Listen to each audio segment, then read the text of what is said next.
Hey Waffle Gang, I do hope you're well. My name is Mark and today we're checking out some more Reddit stories. And if you do love a Reddit story, why not consider hitting that like, subscribe, maybe that notification bell too.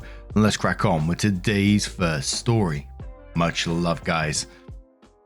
Now today's first story comes from a throwaway account that says, am I the arsehole for letting my 33 female husband, 31 male, feel emasculated? I'm currently on maternity leave for our second child, female. Due to a complicated delivery and my status as a junior associate, my firm extended my leave to 90 days, including next Friday. My libido has been nearly non-existent. I also had a drop of libido after our first child, 3 female, was born.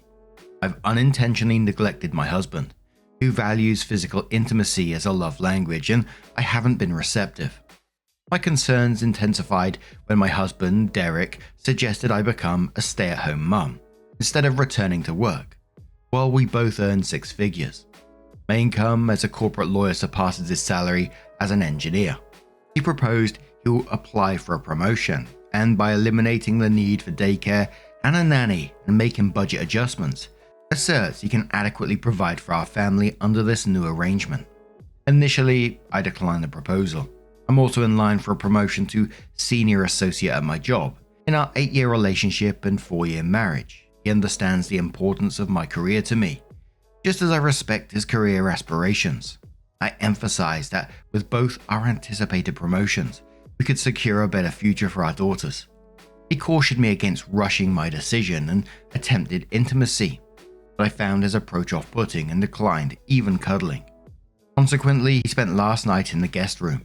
After a challenging night with a baby, I confronted him this morning about his lack of assistance. To my surprise, I found Derek trembling and sobbing, expressing feelings of abandonment and emasculation.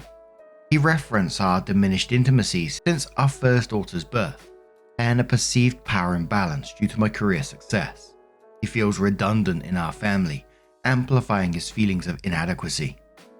He eventually composed himself and left for work, visibly upset and distant. He barely acknowledged the breakfast I prepared and didn't kiss me goodbye. As of now, he hasn't responded to any texts or calls. I recently received a message from my mother-in-law inquiring why Derek is at her house, as he arrived with the intention of spending the night. She's concerned there might have been a dispute, as he hasn't communicated with her either. So as always, there's a couple of comments with replies from OP, so Catastrophe 8503 says, not the arsehole. If he's feeling redundant in his family, then maybe he shouldn't be neglecting his duties as a father. You can only be made redundant if you're not contributing in areas where your participation is necessary. And a great way to make sex an impossible goal is to exhaust your spouse by checking out of baby care. You have not failed in any way as a partner by having a temporarily diminished desire for physical intimacy, and respecting his love language doesn't ever require you to give up your bodily autonomy. There's something wrong in your marriage. It won't be fixed by you giving up your career and independence. He's trying to manipulate your feelings and decrease the success and earning potential of your children's parents so he can feel like a big man. Really think about what he's trying to take from you and make your family sacrifice to service his ego. It's not rational. It's nonsensical. You guys need therapy together and he needs therapy by himself because this isn't okay. Not the arsehole. OP replies saying, Derek didn't help last night, but he is usually helpful in carrying the baby when she is crying or massaging my back before he falls asleep. He also helps with minor household chores. OP on if she has emasculated her husband in the past and what was his reaction about it. OP says no, this is the first time he's complained. He'd been a very supportive husband before, genuinely interested in my career. The first time he proposed I become a stay-at-home mum was a week ago, and he only mentioned feeling emasculated this morning. Chris82868 says, did he not marry a woman who was a lawyer or on the track to becoming one? I mean, I'm taking it that this isn't a new career. OP says, I was still in law school when we met. Derek even helped me with my student loans, so that we were both debt-free when we got married. And some additional comments, and look who it is, a fellow Waffle Gang member just lurking around there. My couch pulls out. I don't. I did see the reference now. And says, not the arsehole. Reality check. His feelings are valid, but they're also his responsibility. He needs to own up to his emotions and figure out how to deal with them constructively instead of letting them consume him. You're juggling a newborn, a demanding career, and your own emotional baggage.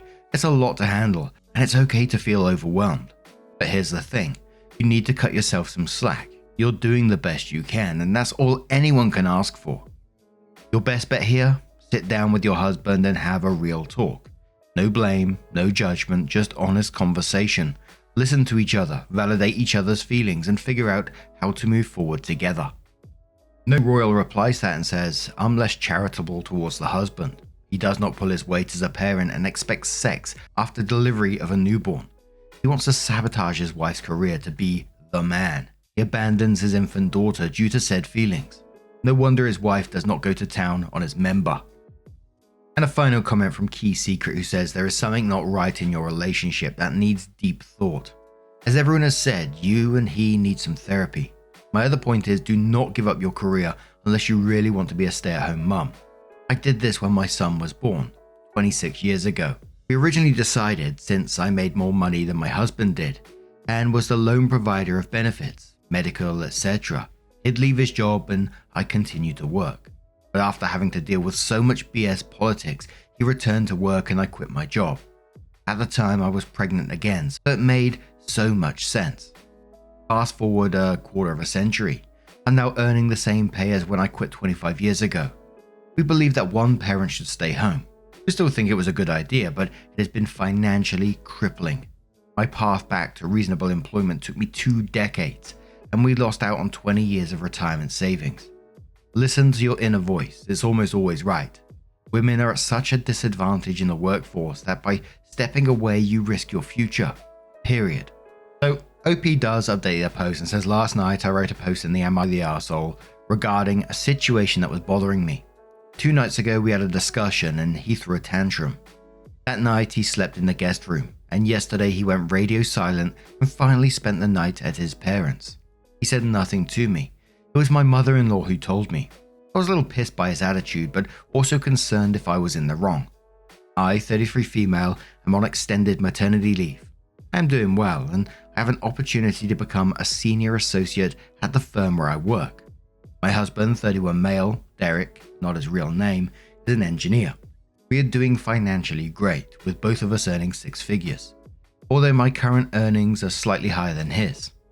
Derek has been very supportive of my career, and while he's not an equal partner in parenting our 2 daughters, 3 female and 12 weeks, he has been very helpful at home.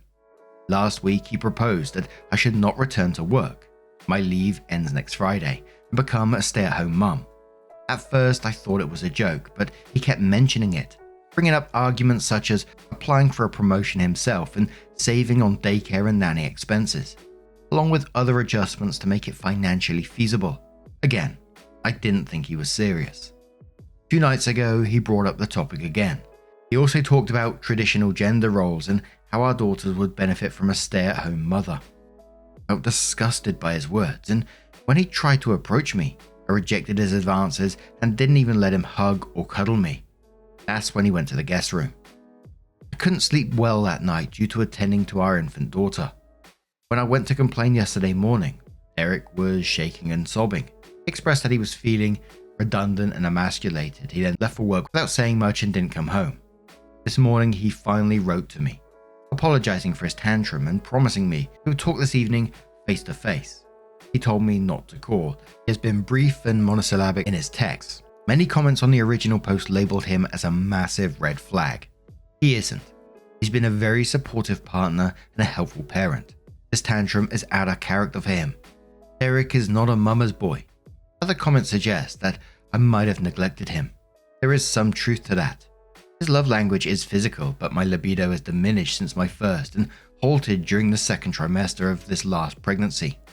He's expressed some dissatisfaction, but we've compensated with other forms of intimacy. Some advice suggested I should not quit my job. I won't. That's non-negotiable. There are suggestions that this is a mental health crisis. I think this could be the case. I certainly haven't checked on Derek seriously to see how he is doing. This could explain the meltdown, but not his proposal. I'm not sure if I'm asking for any advice. I'm hopeful that this evening we can at least solve the immediate problems and agree on seeking therapy. So Opie comes in with another update and says, oh my god, oh my god, oh my god. Those of you who commented that Derek might have been influenced by red pill ideology, you were spot on. Last night he had a talk with his parents. This afternoon my father-in-law called me to check on me and give me a heads up on what they discussed. Father-in-law recognized some talking points from manosphere videos and asked Derek directly what kind of content he has been consuming lately. He scolded Derek for the absurdity of wanting to be a manly man and running to his parents' house for what was essentially a tantrum. I would have paid to see that. Anyhow, it was unacceptable that he wasn't home with his wife and kids.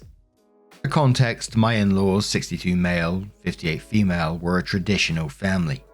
Father-in-law worked in trade. Mother-in-law was a secretary but became a housewife when my sister-in-law was born. Mother-in-law volunteered at church and in the community and had many side businesses. They encouraged sister-in-law to seek a career and taught Derek to seek an equal partner in his relationships. I had no problem fitting in with the family as I was what they expected for their son. Anyhow, Derek finally came home early in the evening, very apologetic and claiming to have been misguided by certain content. I could sense that he wasn't genuinely remorseful and sincere. I decided not to confront him but rather ask him how neglected he truly felt. Even if the specific ideas about a trad wife came from red pill videos, he might have been influenced by being vulnerable. I opened that door and he tried to follow it, but I realized he wasn't sincere. I mean, he does have issues, but he isn't just a victim of those circumstances. Some of you suggested that I might have prevented Derek from taking a more active role in running our home. We agreed that we should both go to therapy to address our individual issues and seek couples therapy to keep our marriage afloat. Derek also promised no more tantrums and we agreed I would return to work when the leave is over. I'm cautiously optimistic that this will work. I think Derek is sincere in his compromises, but he is not sincere in his remorse. This could go either way. For now, he will stay home. Edit, not much of an update as there's been no recent developments. We're trying to return to normalcy we used to enjoy. I will address some questions and comments. Some have accused me of dismissing Derek's concerns and referring to them as a tantrum. In reality, it was Derek who used that term in his text apology yesterday morning. I simply continue to use it, even though I know better. I was asked if he was still consuming those podcasts. Short of confiscating his phone, which I can't do, it's too soon to confirm a change in his habits. I haven't caught him watching those videos, but it's not something I had noticed before. Regarding red flags, up until recently, Derek was an ideal husband. I don't know when he changed. I was dealing with my own postpartum issues and couldn't tell if he had changed or if I was overreacting. So yes, he has exhibited red flags lately, but he hasn't always been this way. Some have suggested that Derek might be cheating. While I don't think that's the issue, I can't be certain. A couple of months ago I would have sworn that was impossible. However, it's not my main hypothesis. A few of you have suggested that having a stay-at-home parent, specifically the mother, is beneficial for our children, and that I shouldn't reject that idea vehemently. Both Derek's jobs and mine allow us to work from home a great deal of the time, and we're financially able to hire a permanent daytime nanny or secure good daycare. My promotion will reduce some of my home office time, but I could still be home for nearly 2 weekdays. Derek's potential promotion will require full-time office hours. The first time he mentioned that possibility, he was against taking it because his salary increase wouldn't compensate for his time away from the girls. That's one of the reasons I was so dismissive when he first proposed that I quit my job and take the promotion, as it contradicted what he had expressed before. A couple of comments from that one. Existing Watch says, you bring in more money and do a majority of the parenting. Have fun being a single mother while married. Opie says, I never had the impression that I was a married single woman or that Derek was just another kid. He is not an equal partner, but he has been very helpful. He is usually aware of what's going on in the household and handles about 40% of the childcare related tasks, outside of nanny's hours, and 30% of the household chores. We have weekly help for laundry and other heavy tasks. I make most of the decisions at home, but I think it's more because I prefer things to go as I plan, rather than because he is uninvolved. In retrospect, he has been less involved than usual for the past few weeks though. In a couple other comments, Little says, how is it okay for a father to leave home and request his wife not to contact him when he has very young kids in her care? Agitated Pilot says, I think your husband is trying to regain his power by weakening you, financially and career-wise. He'll be the powerful one, and you'll live out your life under the threat of financial crisis at his whim. I'd be very suspicious. But now I'm going to turn this one to you guys. What do you guys make of this situation? A lot of the comments were like, this isn't going in a good direction. But what do you think? Let us know your thoughts down in the comments below. And let's move on to another story. Now, the other day, I read a story about like an entitled passenger on a flight, and I've just spotted another one. So you know me. I love all that sort of stuff. This is from Traveler Vale, who says, entitled passenger on a flight. I was told that this story belonged in this subreddit. This story happened a few years ago, so details might be a bit hazy. I was returning home from a trip that I cut short due to a family health emergency. The flight was pleasant, but I was in a bad place mentally. I did what I usually do in situations like that and kept to myself, saying few words. I plugged in my headphones and started listening to some podcast during the 2-hour flight. Over the sound of the podcast, I heard someone speaking loudly in a pretentious, nasally voice talking. I pulled out my earbuds and heard a guy arguing with a flight attendant about how he asked for something several times but didn't get it. I didn't really care and tried to ignore him, but he kept going, asking the flight attendant for her name and telling her that the airline company must hear about it. I don't remember what he wanted, but it was some kind of drink they didn't have available for some reason. I returned to my podcast and raised the volume. 10 minutes later, by the podcast timer, he was still ranting in his annoyingly pretentious way about professionalism, respect, and giving customers what they want. I switched to some rock music to drown him out and saw the captain coming over to talk to him. He was flailing his arms around like spaghetti. My worry about my hospitalized grandmother gave way to anger, and I started fantasizing about all the different ways I would shut him up. The captain walked away with a frustrated look on his face, and the flight attendant started serving the other passengers and ignoring his attempts to stir up trouble. I think they got him some alternative drink, which he never touched. We landed, and I put my earbuds away to get ready to leave. He was the first in line by the airplane door, and I was right behind him. The door opened, and an airport security guard was standing there to escort him through the tube. I followed, and by the end of the tube, a higher-ranking guard was waiting for him.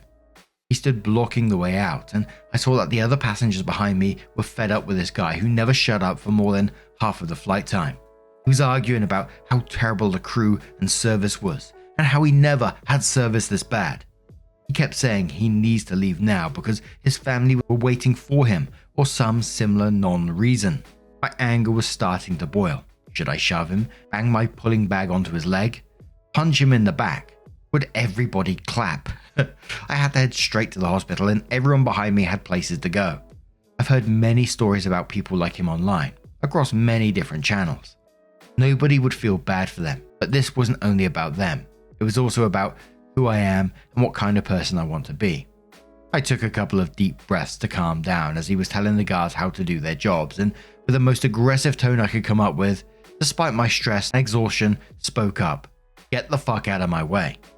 That F-bomb was enough to stun him, since everyone else was following a code of conduct required by their jobs. And for the first time since I noticed him, he had nothing to say. The guards took advantage of his silence and started to move him away, hopefully to some back office where he'd be delayed for a few hours. I left the airport and headed home for a quick shower and change of clothes before going to the hospital. My thoughts kept going back to that entitled guy, and how he thought he could be pretentious and rude with people whose jobs require them to be polite. Politeness never works with them, and sometimes meeting someone who thinks they're scum is the wake-up call they deserve. Edit. My grandmother just passed away peacefully earlier today. She started to go out with the 2024 solar eclipse and didn't suffer for too long. I will cherish every moment I spent with her. Now, firstly, rest in peace to your grandma, of course, and I'm so sorry for your loss. And whilst not the most, dramatic of airplane dramas that we've seen, it always has me wondering with, people like this guy on the plane, like someone's just trying to do their job. All you need to do is be polite to them, talk to them like a human. Why is that so difficult for some people? I understand frustrations with certain situations can get you a bit more heated. I've certainly been down that path as well, and like especially over the phone with call centers when you're getting passed from pillar to post, etc., etc. Most of the time, I always start my conversation, if I'm going to have a little moan or something, I always say, look, this isn't directed at you at all. I'm just getting a bit frustrated with the situation and the company in general. And most of the time, the person's totally understanding. They say, yeah, I get where you're coming from, etc. When I worked in that company that had a call center, whenever someone got sort of leery and angry, it never got them anywhere. There was a story that went around the office. This was like for a furniture insurance company. I only worked in the warehouse at the time, so I was only dealing with like furniture parts and brand new sofas, etc., etc. So they'd come in, they get sent out to the customer, then they get fitted on their sofas. This particular customer was waiting for like an arm cover to come in because the arm cover had ripped or whatever. I think it had like pet damage or something like that. And apparently this guy phoned about like 10 times in the space of a week while they're waiting for this part to come from Italy. And I didn't hear this conversation, by the way. This is just what went around the office. But apparently like on one of the later calls, the part was coming in the next day, but this guy phoned up and he got so angry that someone heard him like kick the arm off of his sofa. Almost like, it's too late, fuck you, bang, and kick the sofa off and just kick the arm of it off. And because that was intentional damage, they couldn't replace it. They offered to like go and like put the cover back on the arm, but they wouldn't attach the arm back to the sofa. It was just like, oh, fuck's sake, man. Anyway, I've gone off on one as usual. What do you guys make of this situation? Have you ever had your own entitled, maybe in a store? We've had a lot of supermarket stories. Stop going off on my mic. We've had a lot of supermarket stories, but what do you think? Let us know your thoughts down in the comments below. Thank you for being here today and much love to you. Goodbye.